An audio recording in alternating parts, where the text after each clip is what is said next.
హైదరాబాద్ లోని కొండాపూర్లో ఉన్న quake Arena pub drugs కేసులో షాకింగ్ విషయాలు వెలుగులోకి వచ్చింది. ఈ తనిఖీల్లో నటి హేమకు నెగిటివ్ రాగా 8 మందికి పాజిటివ్ వచ్చినట్లు తెలిపారు పోలీసులు. ఈ ఘటనపై కేసు నమోదు చేసి దర్యాప్తు చేస్తున్నారు పోలీసులు. ఈ క్రమంలో క్వేక్ అరీనా పబ్ డ్రగ్స్ కేసుకు సంబంధించి షాకింగ్ విషయాలు వెలుగులోకి వస్తున్నాయి. క్వేక్ పబ్లో నిర్వహిస్తున్న international DJ Black Coffee event సందర్భంగా ప్లాన్ చేసిన ప్రత్యేక పార్టీపై దాడి చేసినట్లు తెలిపారు పోలీసులు. ముందస్తు సమాచారం ఆధారంగా 6 ప్రత్యేక బృందాలతో తనిఖీలు చేపట్టామని, డ్రగ్స్ వినియోగంపై అనుమానంతో 64 మందిని షార్ట్ లిస్టు చేసినట్లు తెలిపారు.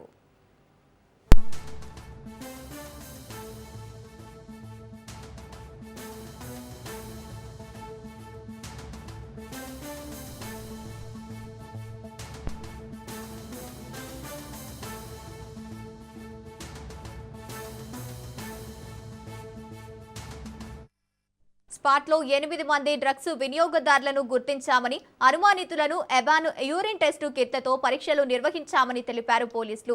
వీరిలో 5 మందికి పాజిటివ్ రాగా, ఒకరికి బెంజోడియాజపైన్ పాజిటివ్, మరొకరికి ఏఎంపీ మెథాంఫెటమైన్ పాజిటివ్ వచ్చిందని తెలిపారు పోలీసులు.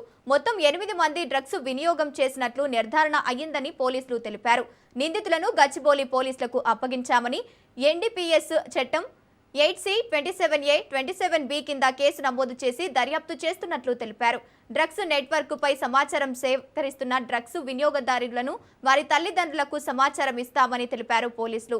అవసరమైతే డి అడిక్షన్ ప్రోగ్రాంలను పంపిస్తామని అన్నారు. స్పెయిన్ కు చెందిన విదేశీ ఆర్టిస్టు అలెగ్జాండర్ క్వేక్ అరీనా డీజే కేవీకి నెగిటివ్ వచ్చినట్లు తెలిపారు పోలీసులు.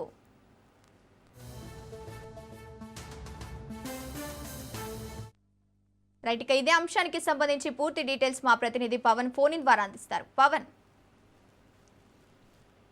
కొండాపూర్లోని క్వేక్ అరీనా పబ్ లో లీగల్ టీమ్ నైట్ రైడ్ చేసిన నేపథ్యంలో 8 మందికి కూడా డ్రగ్స్ సంబంధించి పాజిటివ్ వచ్చింది. పాజిటివ్ వచ్చిన వెంటనే వారిని కూడా అదుపులోకి తీసుకున్నారు. అయితే ఒకరు మనీష్ ఉమేష్ బిజినెస్ మ్యాన్ గా తెలుస్తుంది.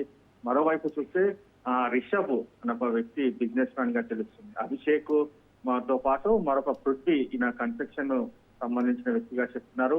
మరోవైపు హరిత్ సాఫ్ట్వేర్ ఉద్యోగిగా తెలుస్తుంది. రిత్విక్ ఊబర్ అనాలిసిస్ట్ గా తెలుస్తుంది. మరోవైపు చూస్తే రితీష్ తో పాటు జ్యోతి రాధిక్య అనే ఒక మొత్తం 8 మందికి కూడా డ్రగ్స్ సంబంధించి పాజిటివ్ వచ్చినట్లుగా ఇప్పటికే ఈగల్ టీమ్ ఒక ప్రెస్ కాన్ఫరెన్స్ రిలీజ్ చేసిన పరిస్థితి ఇస్తున్నాము.